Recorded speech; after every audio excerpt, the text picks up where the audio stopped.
What's going on, everyone? Proto here. Today we're going over Steghide, which is a steganography tool. Let's get to it. Because the road to hell is paved with good intentions. Alrighty, guys. So, steganography.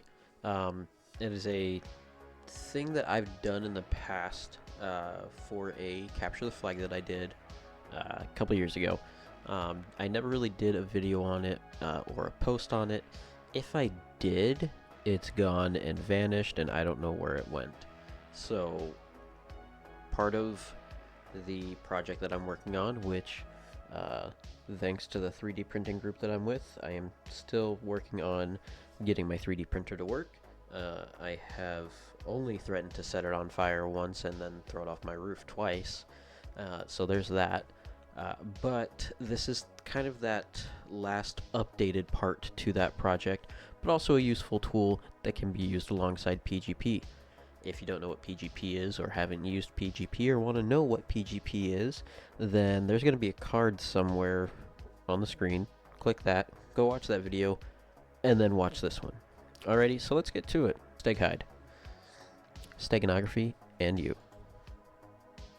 Gotta make sure I click it. There we go. So, just like always, we have our agenda. Thanks to everybody who answered that poll that I posted on how you like the videos. The majority of the people that answered said to keep these in there, so that's what we're doing. So, just like always, we're going to do the introduction, what it is, the tool, why you should use it, and conclusion. Let's get to the introduction first. So Steghide is a command line tool for both Linux and Windows platforms. Steganography is the process of hiding information within something visible. None of it is encrypted, but it can be password protected and should be password protected. The difference between this and PGP is kind of that encryption portion, right? So I can password protect the file, which is going to be super simple. It's not going to have any craziness to it, whereas with PGP you have an actual encryption method. So what is steganography? Well, it's hiding information within non-secret data, and that's one key point right here, is that non-secret data. You are going to have something that is visible to everybody, and then inside that you have something that is not visible. It is not encryption. Again, I'm hammering on that part because I just did something on encryption. This is not encryption. This is that really hard O word to say, obfuscation. Say it 5 times fast and I'll thumb up your comment or something. Multiple ways to use steganography in the current day. You have the least significant bit, which is what we'll be using with Steghide. You have hiding things in the into metadata, and you also have hiding things in the TCP/IP packets on the network. All of those things are useful. They're, I'll say, newer. Back in the day, steganography was a bit different. There's stories of people having messages tattooed or written on their head and then having their hair grown out. There's a whole bunch of things. I had a history section to it, and I think I got rid of it. It was just too much. If you want to know more, let me know. I can post the video and videos that I watched to kind of learn the history on steganography. I'm a history nerd. I like that stuff. If you're a history nerd and you like that stuff, let me know down in the comments. Maybe we could be internet friends. Now, with steganography, it is possible to see if there is something hidden within the file. So you have a cover file and you have your secret file. So there is something there is the ability to see if something is hidden in that cover file, but you're not necessarily able to read it or extract it. There are some programs that we'll talk about in a moment that can do that, but before you have any questions or anything like that, stick with me. So, tools. What can you use to do this? Well, Steghide. Linux and Windows have the ability to use Steghide, which is what we'll be using. It does not support PNG images. It only supports JPEGs, BMPs, WAVs, and AU, which is a type of audio file. There is OpenStego, all 3 platforms, Linux, Mac, and Windows. and it supports PNG. I did mess around with it a bit, but I wasn't super. I didn't like it too much. I liked the command line. I liked how it was simple to use on both Linux and Windows. However, if you want to mess with it, be my guest. There is S Suite Pixel. I don't know. It's Windows. It has a Windows GUI. And then there's ZSteg. Z0XFF. They created a command line program to detect Steganography hidden data in PNGs and BMP files only. You have to install Ruby, so again, this is going to be easier on Linux. I tested it out on Linux. It sort of worked. I had some issues with it. I also was using I was using Steghide first, didn't realize it was only in PNG and BMP files, so I was using Steghide, and then I tried using OpenStego, and kind of went back and forth on it. There's also a couple other ways you can do it if you want to look into that yourself. You can do hex editors, you can there's a handful of different things, but so far I haven't had luck being able to detect anything that I've used Steganography in. Now, why do I use it? Well, going along that same idea of PGP, but kind of the smarter mindset. Dipping into my mindset when I'm at work or when I was doing those child crime investigations, that odd behavior stands out. It's the same thing why I don't suggest people normally hide their homes on Google Street View, right? When something is out of place, when something is not following the norm, most people that, one, are looking for it, but two, sometimes they aren't, want to look into that more. Why? What is this thing that is being different, and why are they being different? So, when you're pasting a 12 paragraph PGP message into Gmail, and Gmail goes, oh hey, that's a PGP message, wonder what they're trying to hide. Same thing with if you're sending a PGP message and somebody's able to get a hold of your phone, your laptop, or whatever, or you're overheard talking about all these things, right? Though that odd behavior stands out, it makes you that much more of a target when you don't want to be. So, what does Steganography allow you to do? It allows you to look normal. Your obfuscated message in the photo that you send to your friend, the entire message chain can be normal. You can send a picture saying, oh my gosh, look at this cool thing I saw, I think you'd like it. And they'll go, cool. I can tell that you didn't just take that with your phone, or that's really random. Or you could even have a secret way to say, hey, I sent you, a Stego file. And then they can download it and, extract the file and go from there. But as you look at the totality of everything, when you look at the grand view, you zoom out, get that bird's eye view, it looks somewhat normal, right? It might be like, that's kind of weird, they just sent a picture of a wall or whatever, right? Maybe that'll get looked into, but generally, if you're following that same life pattern, it's gonna be deemed normal. That going again along with this whole privacy mindset, that that cover file can hold an encrypted file. You can add onto the security and add that passphrase that I talked about. And then again, why do we do it? Because we can. As cringy as it is, the Tommy Shelby line, we do it because we can, and if we can, we do. That is kind of the motto for this. Why are we doing it? We have nothing to hide. We're not criminals. We're not doing anything crazy. We're privacy-minded people that have the ability to have privacy-minded communication. And we're doing it because we can. Period. End of story. That is the entirety of why I like this stuff. It's privacy-minded. Here's my info. Here's my Instagram. Here's the website. It's still there. There's going to be some things added and changed, but it's still there for now. Let's get to actually doing some steganography stuff on Linux. Alrighty, so we're back.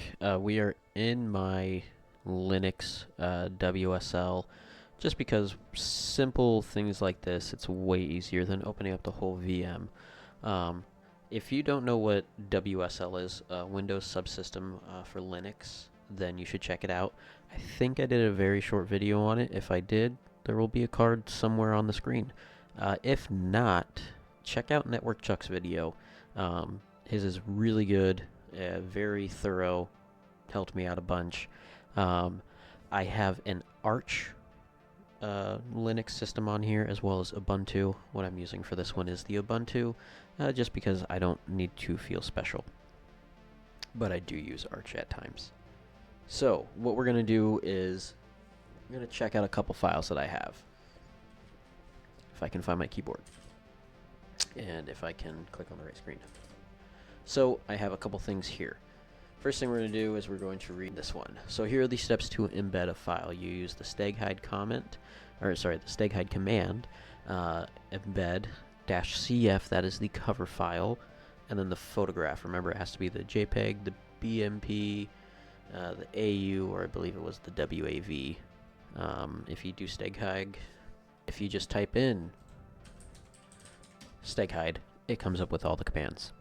And then at the bottom here, it gives you the very, very basic, very easy stuff. So to embed the file, this is the command. To extract, this is the command. It's pretty much the same thing that I had put up here somewhere, wherever it went, right here. But that is the easiest way to do it.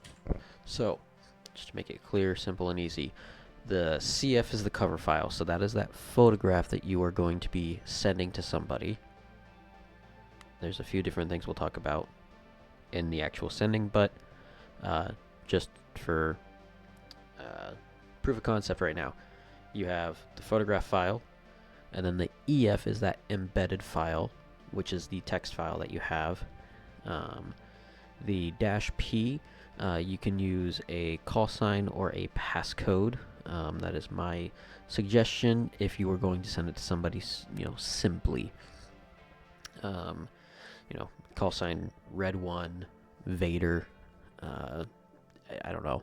I have a Star Wars thing in front of me, and I'm a Star Wars nerd, so those are, something simple, right? Because, and here is my one little because. You want that passcode simple, still hidden, but simple, because it's a PGP encrypted message that we're going to be sending. If you are using this in a group, if you are, you can throw a bunch of different things on here, but what you want to be able to do is have that easily opened by the person you're sending it to, because you have that other layer of encryption. Now, you can go a whole another route, right? You can email them, text message them, proton mail them, I don't know, mumble chat them, right?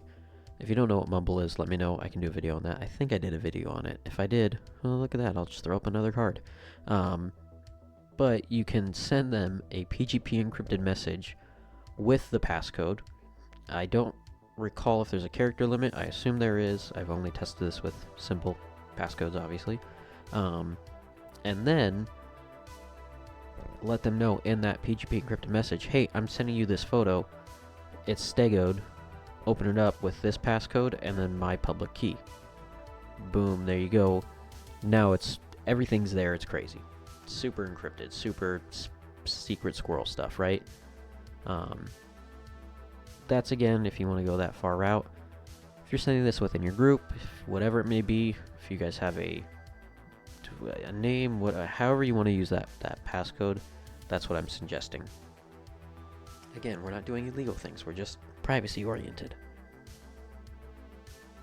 Now let's do the backward steps of extracting that file. You get sent it, you're going to Steghide extract, and I want to kind of separate. This is the command right here. So you do have the word embed, and you do have the word extract in the command. Don't want that to be confused on thinking you're seeing double. So for the extraction, Steghide extract SF, photograph, and the SF is the secret file. So you have your cover file, embedded file, secret file. You're extracting the secret file from this. Here's the passcode. And then here's this. This is the actual command. So if we ls, we have wire antenna optimized, that's the JPEG, and then we have secret.txt. Why does it say wire antenna optimized? Well, I have a bunch of projects, I guess, now that I keep saying the word project. For another project that I'm working on with somebody, we're trying to figure out a way to send encrypted messages. And one thing that we need to do is have a specifically sized image. And so I figured out how to, essentially, it says optimized, but I figured out how to change the size of the image without removing any of the actual quality. That way it can be sent. So that is why it is named that. Simply done on Linux. We're gonna Steghide embed CF, and just like everything else, so long as you're doing this right, you can hit that tab button. And then dash EF, and we're gonna use that secret.txt -p for the password, and we're just gonna use ABC123 just so it's simple. Now you have the embedded file secret.txt in that JPEG. If we just ls, there's nothing there. It is that image. So if you want to make sure that nothing gets written over, anything like that, create new images, name them separate, whatever it may be, right? I don't care. This was the test image, so I'm just using this a bunch. Now, this is where you can get crazy. You can open up the that Z file that I talked about in the PowerPoint, if this was a PNG or a BMP, and you can try and see if it was Stegoed. If you were to just open up the image normally, it would look normal. Nothing changes. What we're using is we're using that least significant bit. So now we're just going to go through that process of extracting it. Let's say you've sent this over, with a USB or something, right? Something where it's not going to compress the image, because once you compress the image, you're going to lose that data. And that is something that I should have mentioned earlier in the PowerPoint. If you start messing with the image, compressing it, things get removed from it in the process, it will most likely end up removing the hidden text.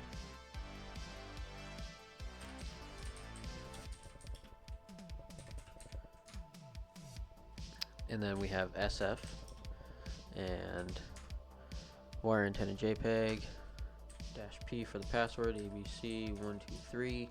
Now, because I already have this picture saved, it's going to say, because I already have that secret file saved, it's going to say, do we want to overwrite? I'm going to say no, just so you can see. Did not write to fill that. So if we ls it, nothing's going to happen. We saw that it didn't extract that file because we did not want to overwrite it. For whatever reason, let's say you ended up using the same file name for everything, you had that file, whatever it may be, right? So we're going to do the same thing as before. Oopsies.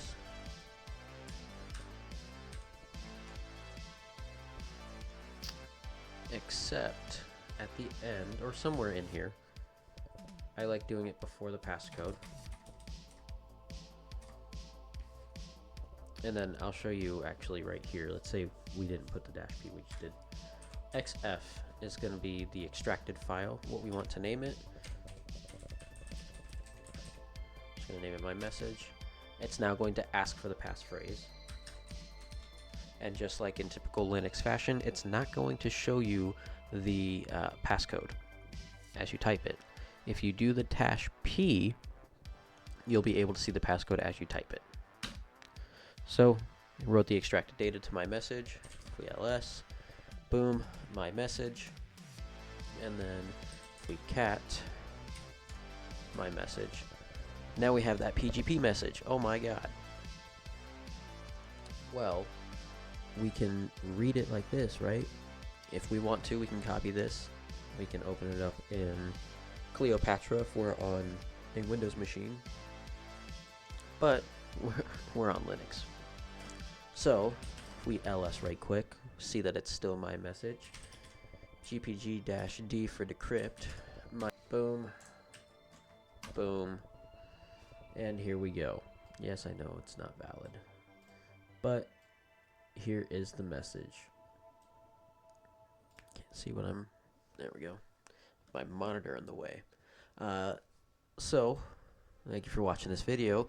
If you'd like me to cover a specific topic that is privacy or OSINT related, or anything else that I would usually cover, please let me know.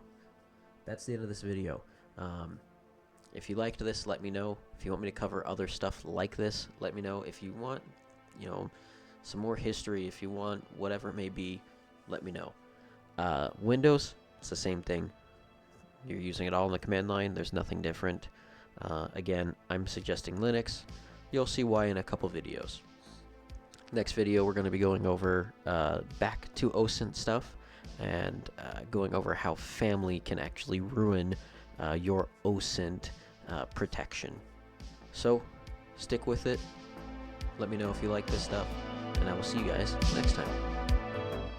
Because the road to hell is paved with good intentions.